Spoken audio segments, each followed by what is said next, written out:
Assalamualaikum warahmatullahi wabarakatuh. Halo anak-anakku semuanya, bagaimana kabar kalian hari ini? Semoga kalian dalam keadaan sehat ya.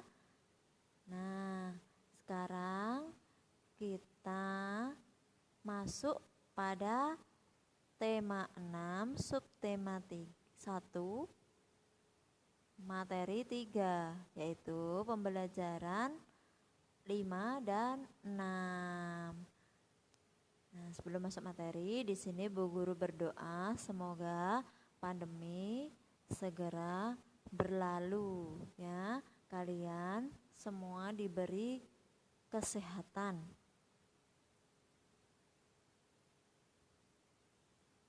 Nah, untuk memulai belajar kita, yuk dibaca dulu percakapan antara Siti dan Ibu.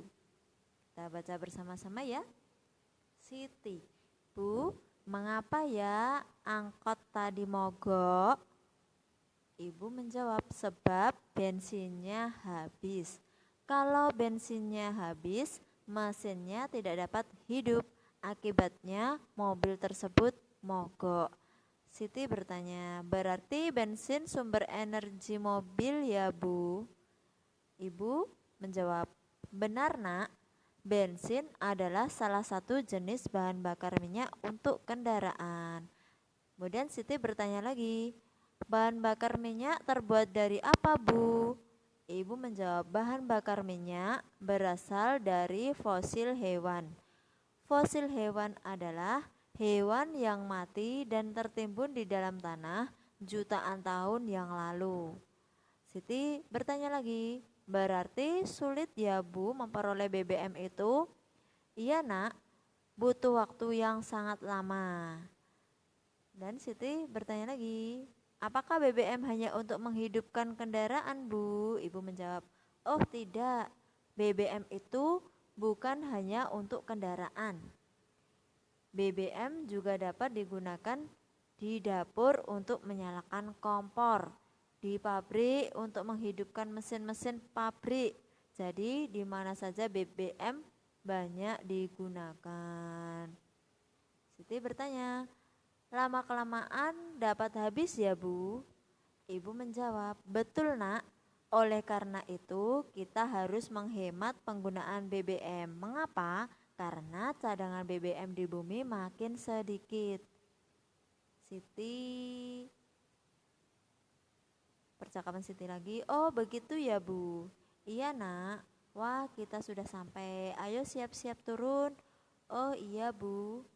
Nah, dari percakapan tersebut kita dapat pahami bahwa bensin adalah salah satu jenis bahan bakar minyak yang berasal dari fosil hewan. Fosil hewan adalah hewan yang mati dan tertimbun di tanah jutaan tahun yang lalu. Jadi kalau BBM habis, maka tidak bisa diperbarui karena butuh waktu yang sangat lama untuk proses menjadi BBM. Untuk itu kita harus bisa menghemat BBM. Bagaimana cara menghemat BBM? Caranya adalah yang pertama, jika bepergian dekat bisa jalan kaki atau menggunakan sepeda ontel. Yang kedua, jika bepergian satu atau dua orang, gunakan sepeda motor bukan mobil. Yang ketiga, gunakan kompor gas bukan kompor minyak. Nah anak-anak, tidak terasa sekarang pukul berapa? Coba lihat jam dinding di rumah kalian ya, dilihat masing-masing.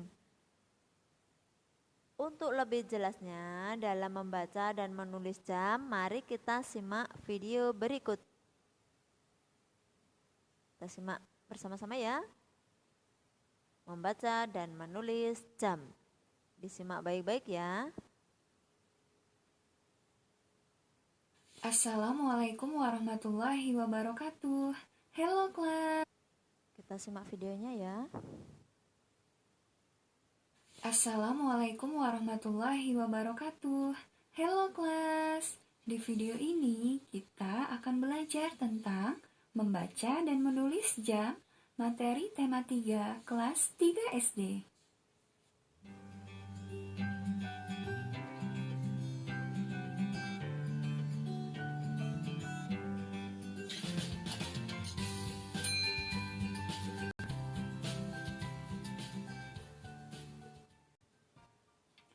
Jam. Jam adalah alat yang digunakan untuk menunjukkan waktu.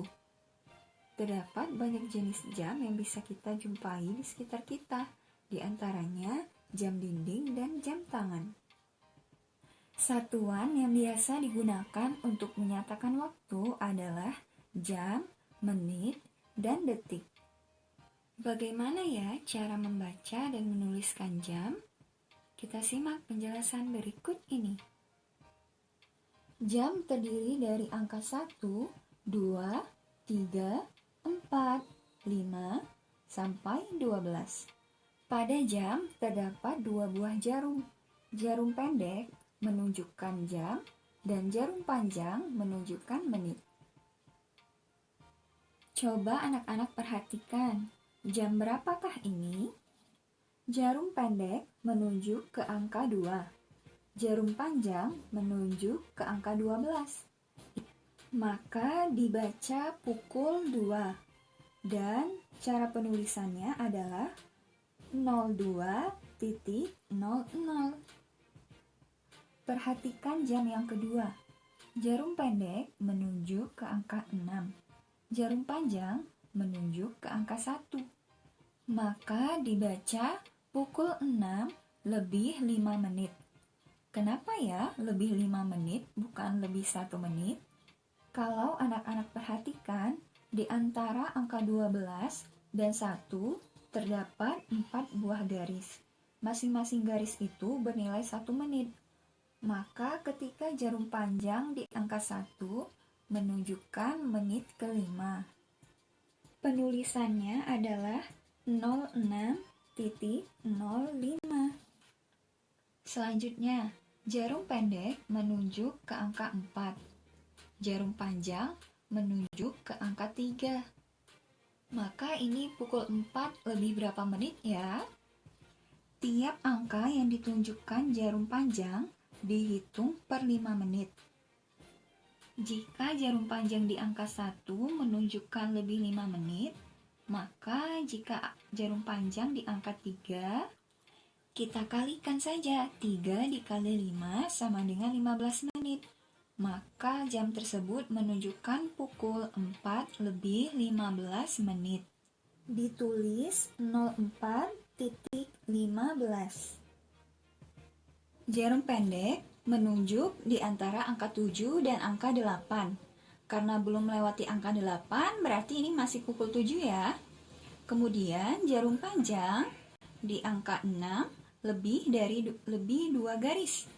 6 dikali 5 menit sama dengan 30 menit, ditambah 2 menit sama dengan 32 menit.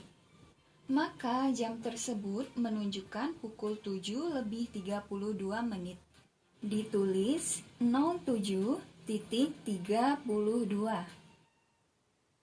Sekian penjelasan Ibu tentang membaca dan menulis jam.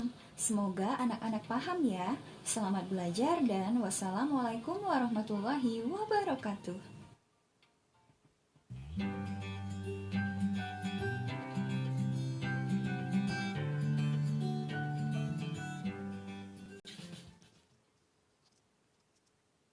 Nah, itu tadi cara membaca dan menulis jam.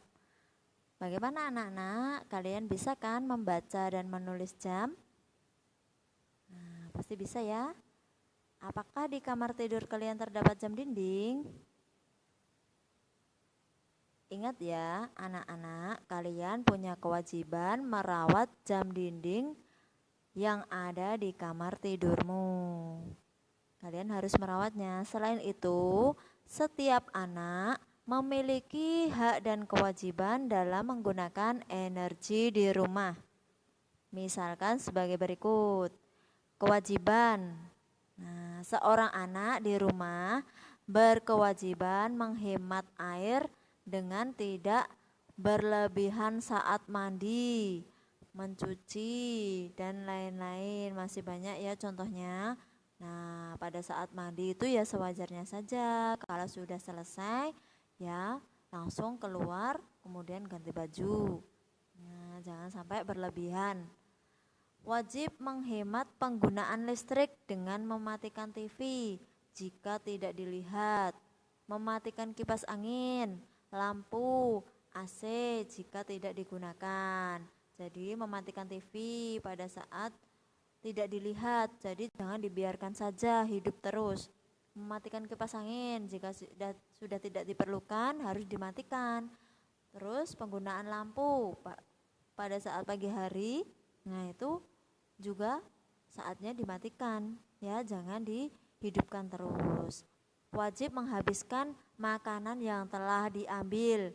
Nah, itu kewajiban kalian, jangan sampai kalau sudah makan itu jangan sampai disisakan ya, harus dihabiskan. Hak kalian apa di rumah? Anak di rumah berhak menggunakan air untuk kebutuhan hidup. Anak berhak melihat TV, menggunakan lampu untuk penerangan, menggunakan kipas angin dan AC. Tapi menggunakannya jangan berlebihan ya. Kalau tidak digunakan, dimatikan saja. Nah, anak berhak mendapatkan makan dan minum. Nah, hak kalian itu mendapatkan makan dan minum. Tapi kalau pada saat kalian mengambil makanan, itu harus dihabiskan ya. Jangan sampai tersisa. Nah, sekarang saatnya berkreasi dan menjawab pertanyaan di buku tulis kalian ya. Nah, kalian membuat jam dinding dari alat dan bahan seperti berikut. Alatnya apa saja? Gunting, karter, jarum, dan spidol. Itu alatnya yang digunakan untuk membuat jam.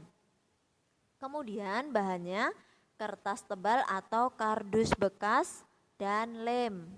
Ya. Cara kerjanya, yang pertama, buatlah desain jam sesukamu, misal bisa bulat, persegi, atau bisa bentuk daun, dan masih banyak lagi bentuk yang lain, segitiga juga bisa ya. Kemudian yang kedua, tuliskan angka 1 sampai 12 berdasarkan letak satuan waktu. Yang ketiga, buat desain jarum panjang dan pendek lalu gunting.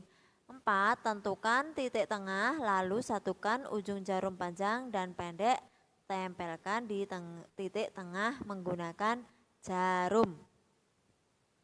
Nah, itu ya tugas kalian untuk membuat jam dari bahan bekas ya. Kemudian buatlah jadwal harian seperti di bawah ini. Ini contohnya waktu, itu gambar jam toh, pukul dan jenis kegiatan. Pukul berapa, jenis kegiatanmu apa.